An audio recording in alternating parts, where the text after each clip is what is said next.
Everyone. Welcome to the IRDR PhD and MRes Research Showcase session. Earlier, we had a panel discussion about the impact of the COVID-19 pandemic, but research students in IRDR are doing far more than that. If you are curious about how the IRDR research students dealing with troubles and what kind of contribution do they make for our society and academic research, this session will properly answer your question. Within this session, you will see the fruitful and abundant research fields of disaster risk study. It widely covers the study of early warning systems, seismology, geohazard, emergency preparedness and response, healthcare protection, civil protection, shelter and housing resilience, and the very most fashionable and favorite topic, COVID-19 pandemic. The research case study covers almost all continents of the planet Earth. The effort that research students spend is tremendous, and their potential is unlimited. In the next 1 hour, it will be fascinating, it's gonna be interesting, and it's gonna be stimulating. Please enjoy. Thank you. Hello, everyone. I am Aisha, a first-year PhD student at IRDR Center for Digital Public Health and Emergency. I'm working on the mosquito population modeling for early warning system project in Brazil. Dengue and Zika are examples of serious diseases affecting mainly developing countries such as Brazil. Recife and Campina Grande are one of the regions in the northeastern section of Brazil to be hit hard by the Zika virus outbreak in 2015. Aedes mosquito has been identified as the main vector carrying the Zika virus in Brazil. It's known fact that the increased abundance of the Aedes mosquito is typically associated with the standing water, which serves as a hot spot for breeding. Also, it's important to consider other factors such as climate conditions that drive the mosquito to increase in population size. These factors must be taken into consideration for the spatial and early warning prediction of breeding hotspot for mosquito. Nowadays, remote detection and monitoring of infection disease outbreak in real time is strongly needed to control the outbreak. Recent advancement in technologies should be employed in such contexts, such as cloud computing, IoT devices, smartphones, and GIS. My contribution to this project will be by using the Internet of Things, which is an intelligent system of sensor devices and processing unit which allow exchanging data. The IoT devices are being utilized to address different issues and challenges such as physical location of object or people, weather condition, water quality, sound recording, and also filming.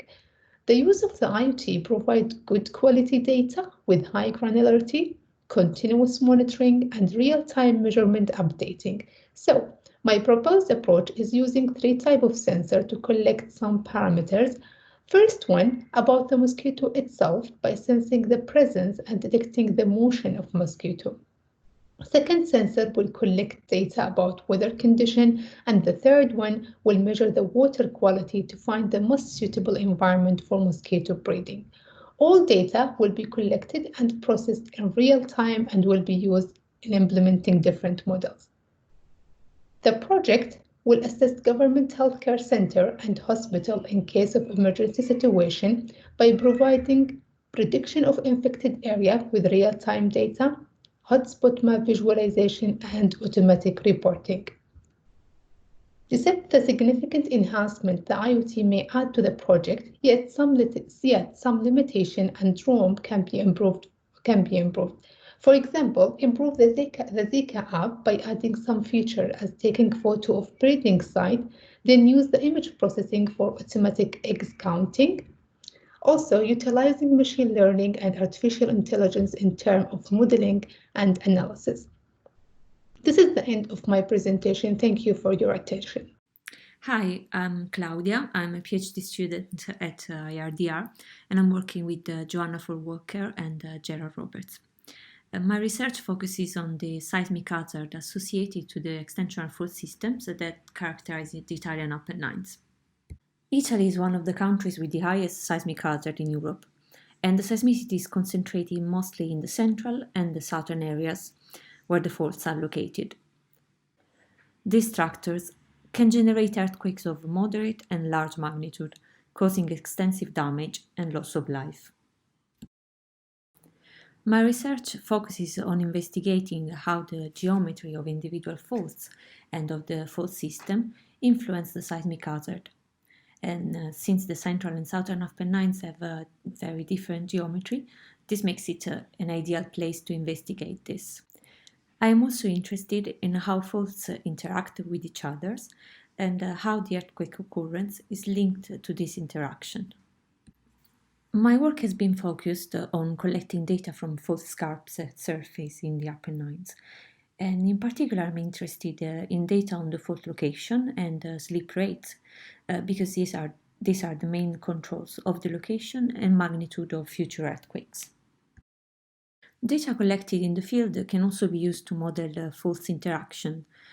Using those data together with the information from historical catalogs of the seismicity, it's possible to calculate the stress changes due to strong earthquakes that occurred in the Italian faults in the last few centuries.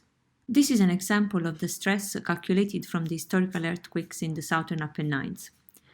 This can be used to understand if the particular geometry of this fault system produces differences in fault behavior and in the seismicity. So, this research will contribute to the understanding of how seismic hazard is affected by the variability in fault geometry, improving our understanding of fault's location and motion and how faults interact through time. It's important to mitigate the seismic hazard and inform society about earthquake risk. Super Typhoon Yolanda became the strongest typhoon to make landfall in Filipino history and is one of the strongest on global records. Yolanda affected more than 14 million people. Around 580,000 homes were destroyed and a further 550,000 damaged. The Eastern Visayas was the worst hit region and in 2012 was considered the second poorest region in the country. Shelter and housing in the post-disaster environment is vital because it provides physical protection against the elements, but also because by its very nature it's connected with social capital and with political, physical and economic prosperity.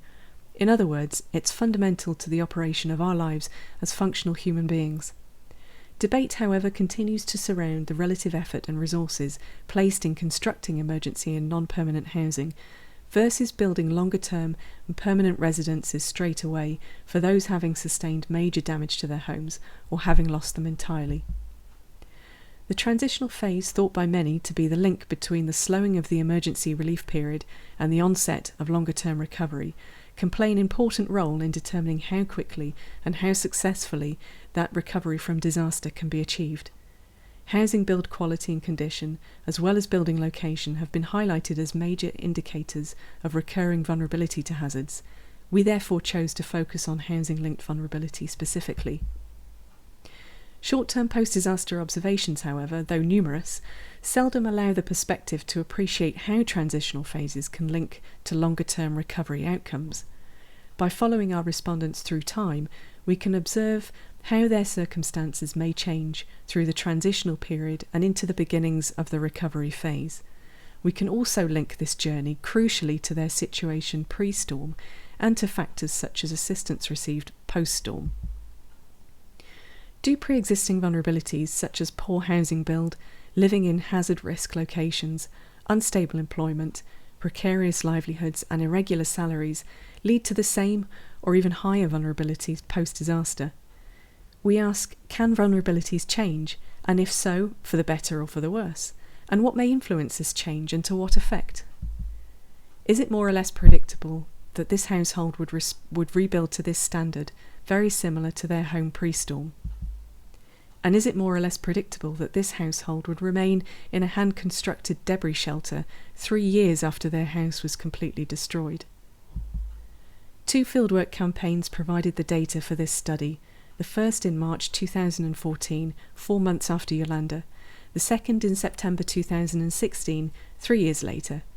Both campaigns collected data from the same barangays in Leyte. This enabled us to question respondents in these barangays about their experiences throughout the entire 3 years following Yolanda, to chart each respondent's situation at 5 key points in time. We created a vulnerability score for each respondent based on the types of shelter and housing they experienced and the amount of time they spent in each. This was then examined in relation to several factors, including damage levels sustained to their original homes, the receipt of relief goods, the receipt of any cash and any housing materials that was supplied after the storm, and pre- and post-storm employment. Through this, we aim to investigate whether vulnerability largely remains constant throughout, or whether these other factors can in fact influence changes at various stages of the transition to the recovery. Early indications suggest that links may exist between people's vulnerability and their original housing damage levels, between vulnerability and the receipt of cash, and between vulnerability and the receipt of housing materials post-storm.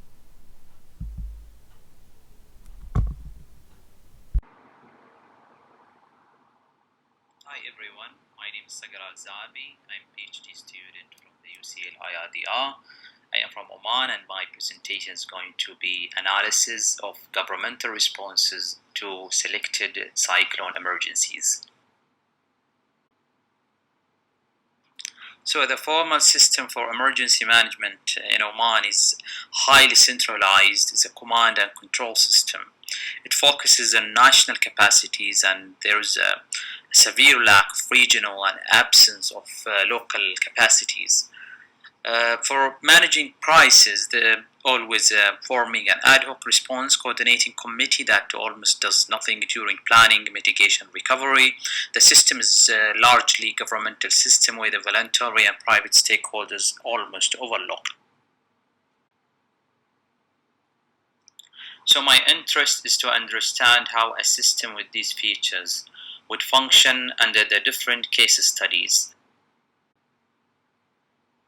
So the results of the analysis is that the response is a function of the emergency management initial state and the emergent conditions due to the interaction between the cyclone agent and the vulnerability of the place. The centralized command system would function in most occasions under normal conditions, and it did so in 2 case studies, Fid and Luban. However, it didn't function under a highly disturbed environment where critical failures obstructed the system to deliver its services to the isolated areas. So what happened in these areas when the emergency management system was unable to deliver its services?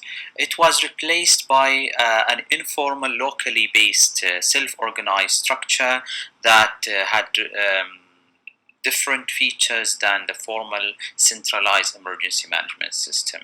It was led by a civilian local agency, and it was largely based on volunteer groups, local businesses, and local agencies. 3 fundamental lessons to be taken from these 3 case studies.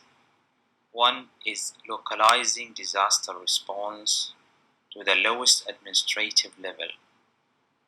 And 2 is engaging the non-state actors in crisis management. 3 is that planning should be based on working under disruptive environment and not based on the assumption of the continuity of critical infrastructure services. Thank you for listening, and I hope you enjoy the rest of the conference.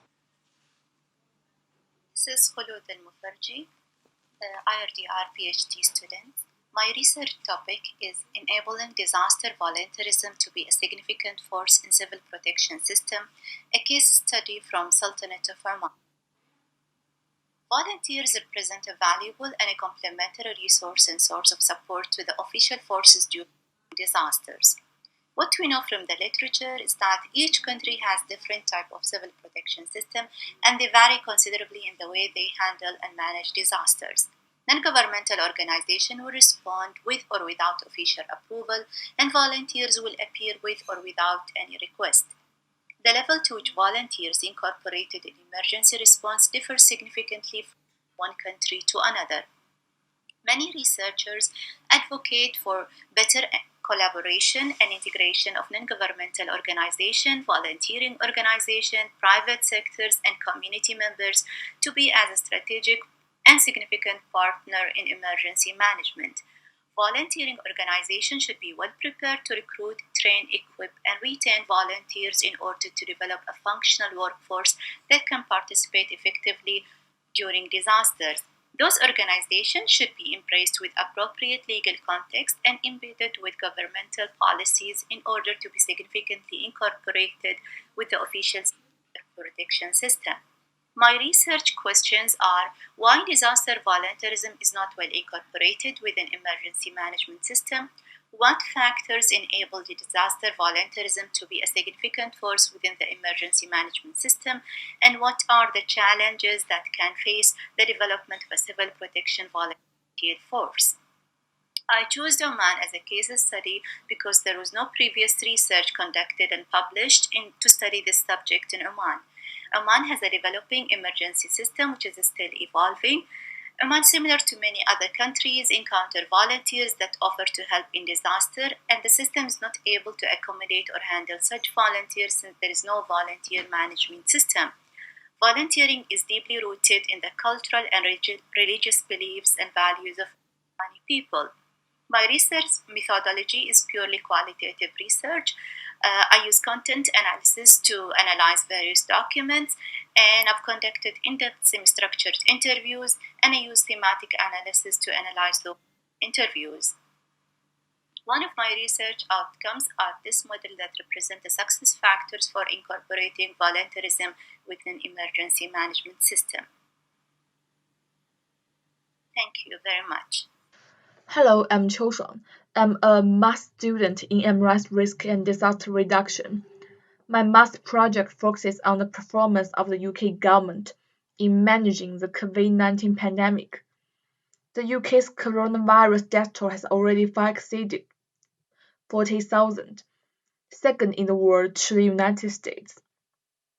Even though the UK government's National Risk Register of Civil Emergencies has always put pandemics at the top of the list, the alarming figure appears to suggest that the UK government was ill-prepared for this catastrophe.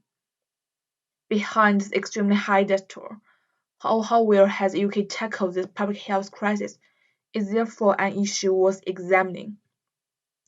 Avoiding the trap of hindsight, starting from the pandemic planning in the early 2000s to the first peak of COVID-19, my research aimed to re-examine how the UK went into COVID-19 pandemic and to explore emergency measures that could have been taken but were ignored by the UK government. As you can see, in terms of methods, the first step of my research is to construct a main timeline for the UK government's pandemic emergency responses, from SARS to the UK's first COVID-19 peak, and then two sub-timelines for the pandemic response performances of China and Italy will also be constructed. Besides, my research will extract lessons from exercises and reports on SARS in 2003 and discuss what was done in the UK and what was ignored. Meanwhile, examining the gap between the UK pandemic plans and the actual responses. My research will analyze what was done badly in the plan and what was not in the plan but should have been done. Moreover, my research will summarize outcomes of exercise winter willow and exercise signals and analyze the effects on the pandemic emergency preparedness. After the sixth step comparing with the response performances of other countries to explore the use or ignore of management measures by the UK government, my research will finally integrate the above analysis to conclude the government's strengths and weaknesses.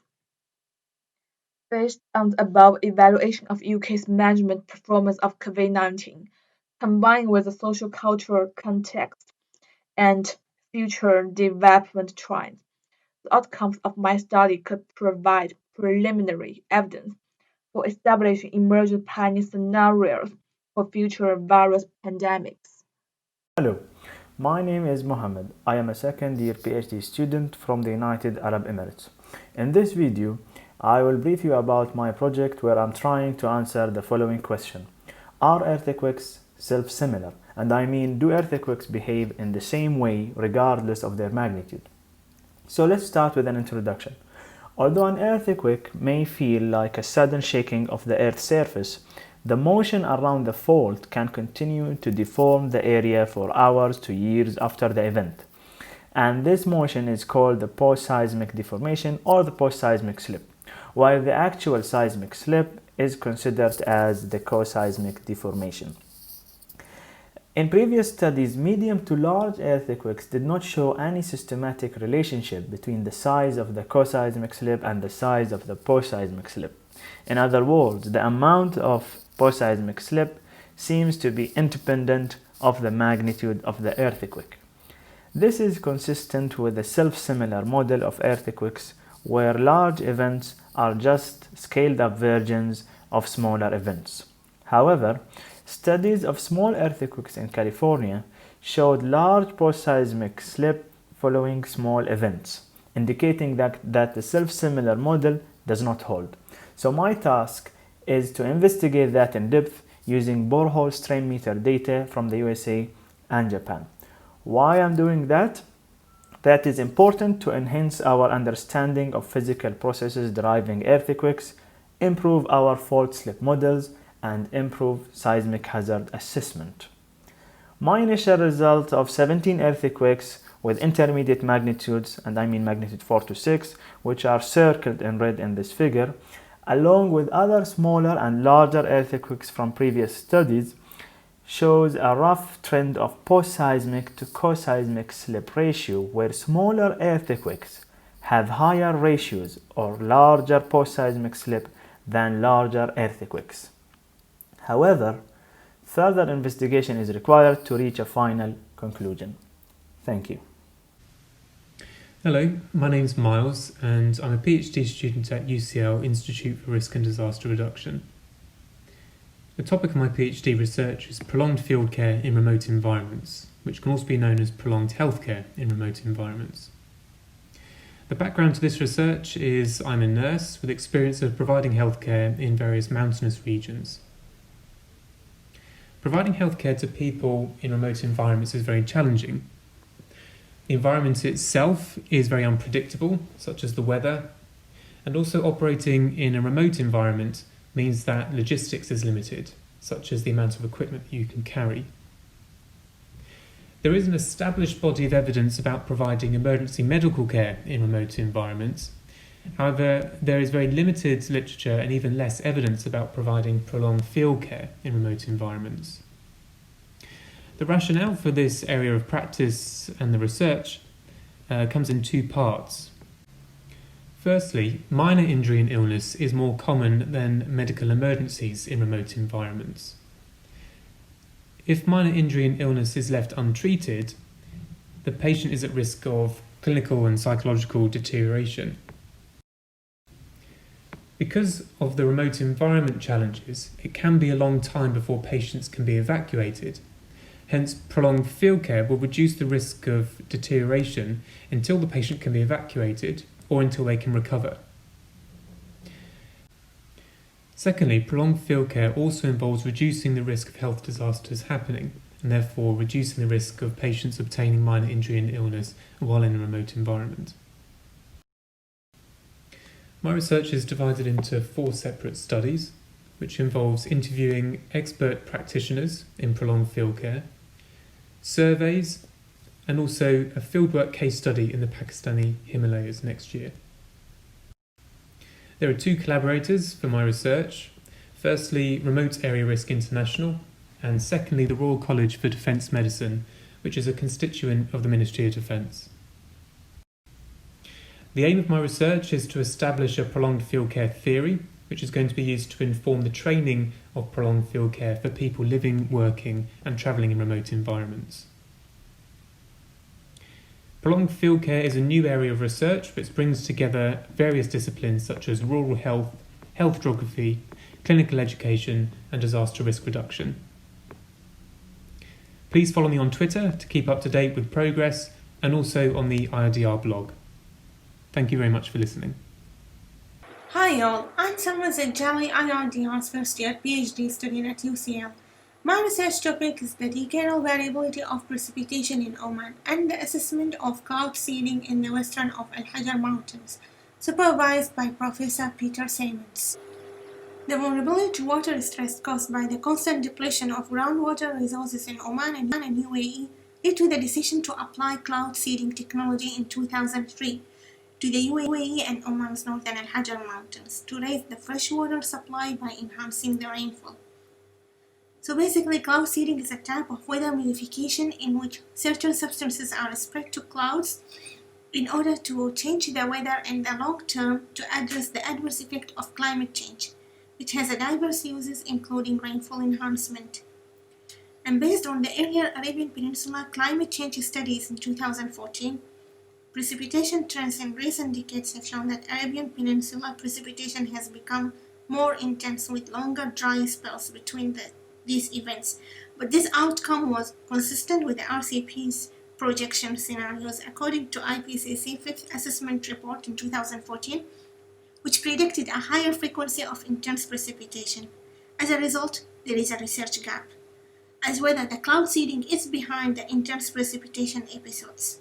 This research arose from a need to understand the spatial and temporal variability as well as the frequency and intensity of precipitation on a decadal scale, which is a great demand before the assessment of the results of the seeding project in the western of Al Hajar Mountains where the seeding operations are conducted, in addition to determine the causation of extreme precipitation episodes in the country.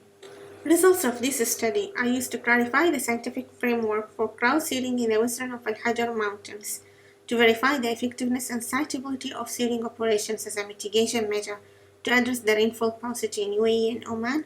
Besides, they can make a significant contribution to building resilience, reducing and adapting potential hazards. Thank you for listening. Hi everyone, this is Tasnuva Tabassum, PhD student, Institute for Risk and Disaster Reduction, UCL. Today, I'm going to talk about my current research project. I work on earthquake forecasting, so my question to you is, what picture of earthquake comes in your mind when you think of it? I use this animation. It's funny, right? My research focuses on short-term aftershock forecasting. In the initial period after a massive earthquake, seismic stations fail to detect many small earthquakes or aftershocks. Rather, they detect only larger aftershocks. This happens due to the overlapping of earthquake signals. As a result, the data remain incomplete. I work on developing statistical methodologies to improve immediate earthquake forecasting using the incomplete early aftershock data. This picture depicts the scenario of short-term aftershock incompleteness. In statistics, earthquakes are modeled using Hawkes process or self-exciting point process. This process depicts the earthquake phenomenon exactly like the picture here. Suppose the red circle is the main shock or background event or mother earthquake. From this event, the first generation aftershocks, which are presented by green circles, are born or generated. These first generation aftershocks produce second generation aftershocks, presented by purple colored circles. Later, these second generation aftershocks produce further third generation aftershocks, presented by orange colored circles, and this process goes on. This is just a schematic diagram of Hawkes process. One of my PhD project deals with imputing missing earthquakes in the initial period after main shock occurrence. My current project focuses on extending the existing project by incorporating not only earthquake times and magnitudes, but also their space locations. Sounds very easy, right? In practice, it is not. I am excited about my new project. Thank you. My name is Xiao Han, first-year PhD student in UCL Institute for Risk and Disaster Reduction. My research aims to critically discuss the relationship between disaster and vulnerability. 5 years ago, I was in charge of the international cooperation project about community-based disaster management. It is a project that involved cooperation between China, the United Kingdom, Bangladesh, and Nepal. When I was involved in this project, there are many issues attracting my eyes. The impact of flood and hurricane in different places, such as southeastern China, in the United Kingdom, in Bangladesh, and the Philippines, are totally different. Earthquake caused many damages and casualties in China and Nepal, but the loss in some countries, for example Japan, are insignificant if we make a comparison. If people are walking in the street of some barangay and saw the shelter that's made by timber, wood, or the brick that you can easily crush, you would not be surprised by the damage caused by the Typhoon Yolanda. We can also realize that there are many issues are more dangerous than the hazard itself after the Hurricane Katrina. The aim of my research will help to understand how the disaster risk is formed and accumulated, and what role does the vulnerability play in disaster risk accumulation. In my research, I will use some place in Cebu province as a case studies to do my data collection. Mainly qualitative methods would be employed to collect and analyze the data, which includes the field trip in Cebu Island. My research is widely covered.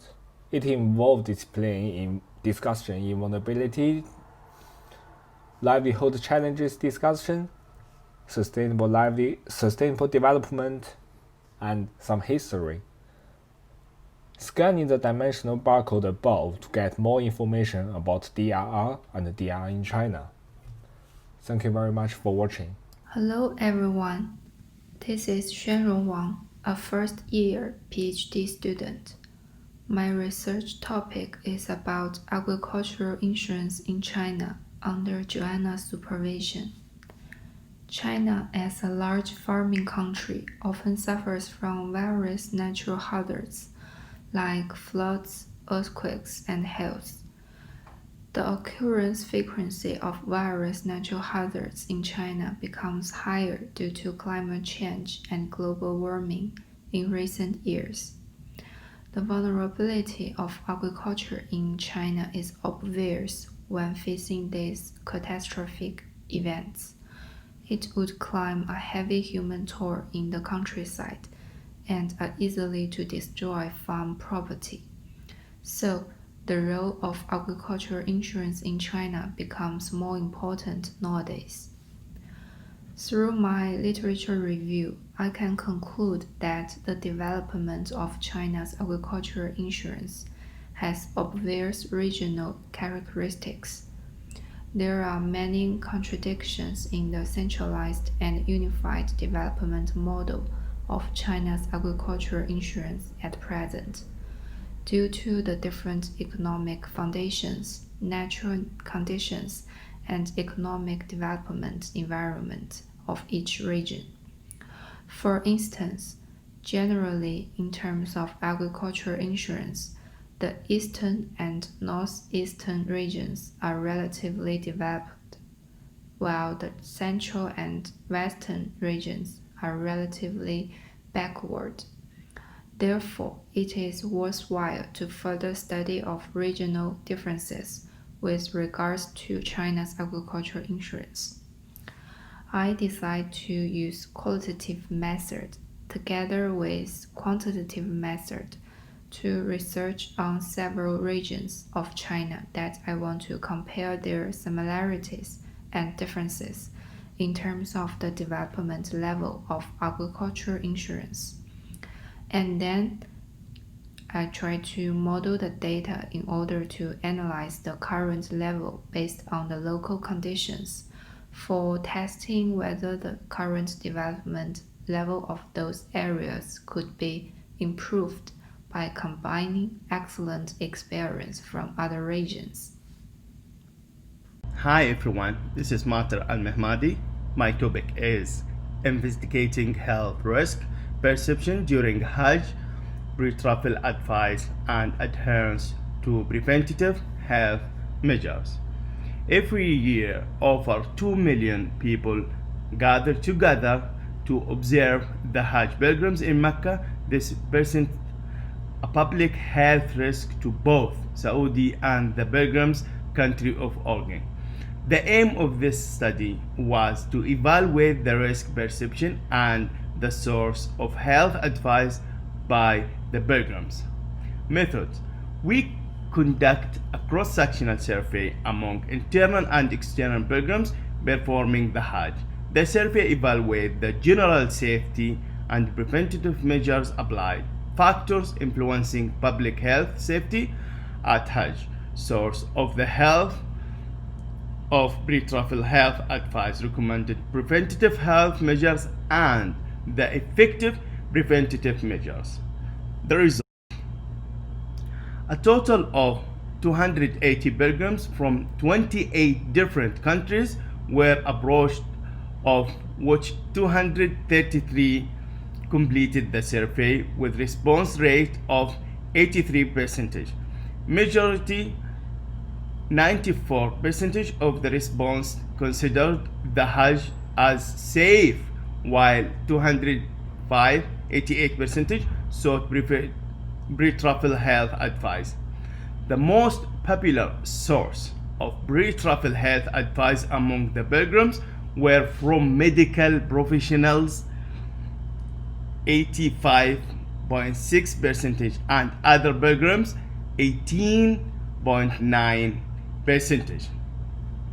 So, diversity and carelessness were believed to be the main factors influencing public health safety in the Hajj by 79% and 78% of the responses respectively.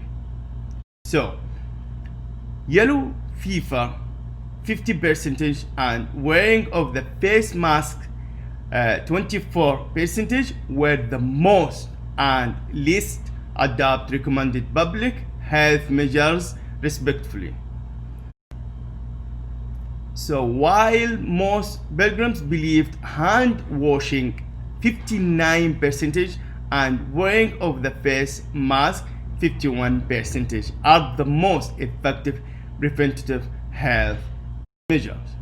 Conclusion is, our study shows a reduced perception by pilgrims of the health risk of the Hajj and highlights the need to improve how information is channeled to prospective pilgrims about preventative health measures.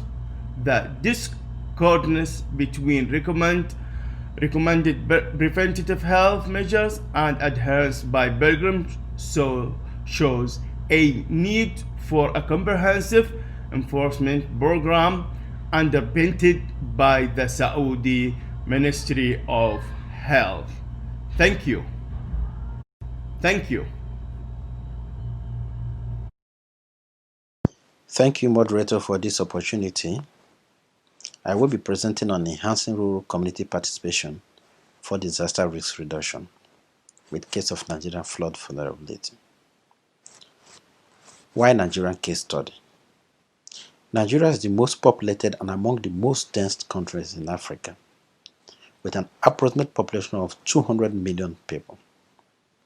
Over 65% of this population are rural settlers, which literatures observe as predominantly farmers that settle in the coastal plain or floodplain of this country for livelihood, with their communities most vulnerable to risk of flood hazards and are most neglected by the civil protection agencies.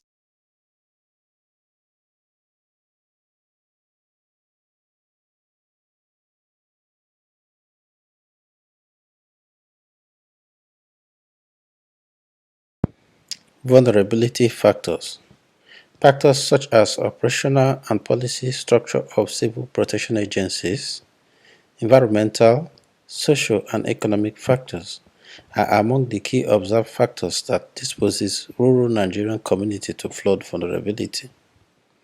The said occurrences leads this research result to developing a suitable disaster risk reduction approach that would encourage rural flood resilience. To this, literatures and the research field findings suggest the need for a disaster risk reduction model that will accommodate for a community-based disaster risk reduction approach.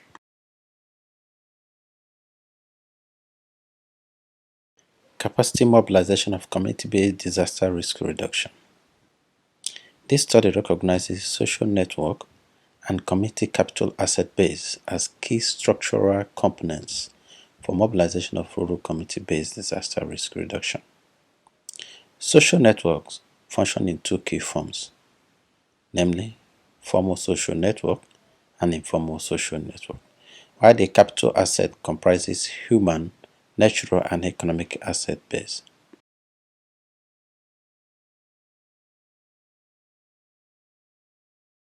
Operationalizing formal social network.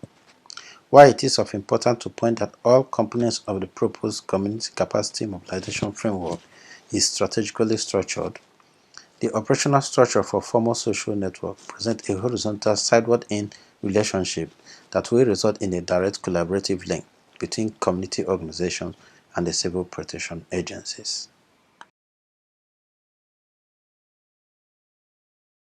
Thank you.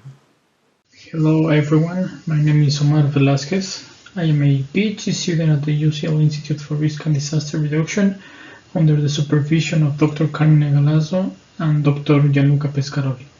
My project focuses on investigating the cross-disciplinary components of earthquake early warning systems. My project is divided in two different segments. First, we have the technical applicability of earthquake early warnings, focusing on an engineering and a seismological perspective. And then we have the second segment, in which I have studied the integration of the physical and technical components of earthquake early warning systems with the corresponding socio-organizational components, adopting a perspective from the social sciences. The first segment concerns to the design of two novel real-time advanced applications for the protection of buildings using the estimates provided by earthquake early warning systems. Application number 1 looks at the feasibility of combining semi-active structural control with earthquake early warnings to minimize the losses in a structure about to be struck by an incoming earthquake. In specific, a semi-active control device known as magnetological damper, or MR damper for simplicity, is used for the study, as this type of device can generate relatively large damping forces depending on very low electric inputs. The main aim of developing this application is to design an algorithm that governs the command voltage of the MR damper based on the ground shaking predicted by the earthquake early warning system to obtain the most favorable response of a benchmark structure equipped with one damper. The results of this application reveal that the developed earthquake early warning based control algorithm can effectively reduce the expected loss of the considered case study structure. Application 2 refers to the development of a new approach for real-time building response assessment based also on the information provided by an earthquake early warning system. Earthquake early warning systems typically provide early estimates of earthquake magnitude and hypocenter location, as well as ground motion intensity measures at specific target sites. A common approach for the estimation of intensity measures is to use ground motion models based on the magnitude and the location estimates given by the earthquake early warning system. Current practice consists on triggering earthquake mitigation actions when the expected intensities exceed a predefined intensity measure threshold.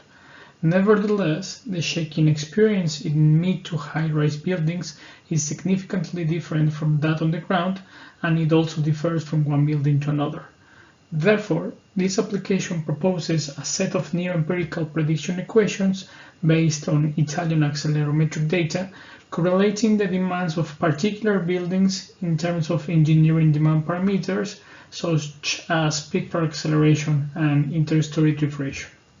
To this aim, a simplified continuum building model consisting of a combination of a flexural beam and a shear beam is used to develop our models. A series of illustrative examples show how the newly developed prediction models can be efficiently used for building applications based on the response in buildings, such as early warning of floor shaking sensed by occupants and control of elevators in buildings.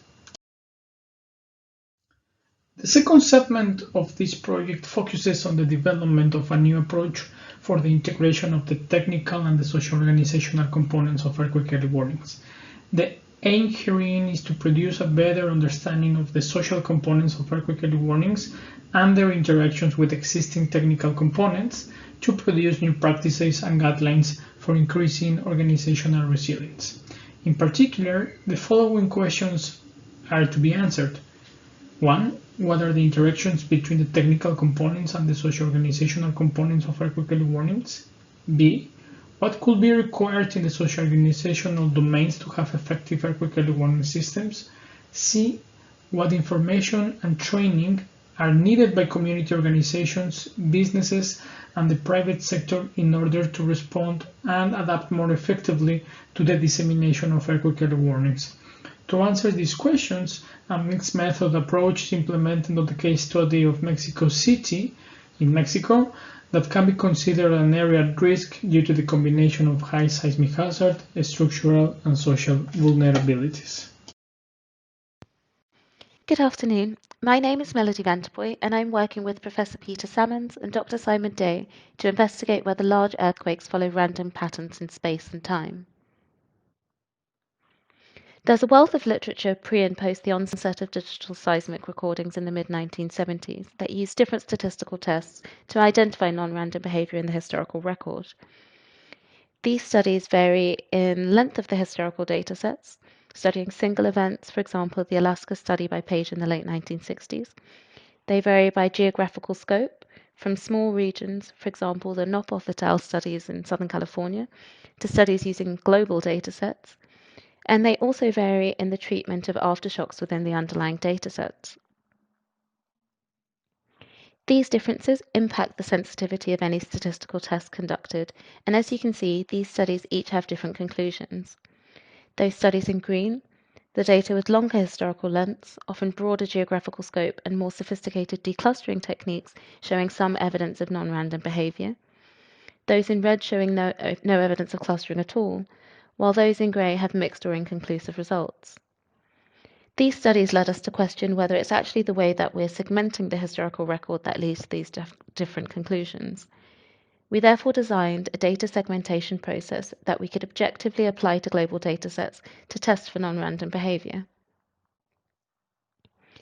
The method we use, a self-organizing map or SOM algorithm, is preferred in this case because earthquake data is messy, limiting the confidence we would have in many other techniques that we could otherwise use. Further, using this method, we can boil down multidimensional data. Here, if you look at the image in the bottom right, moment magnitude, longitude, and latitude, to see patterns more easily in two-dimensional space. And in conclusion, we do start to see clustered behavior spatially, driven by longitude, and within the highest magnitude events.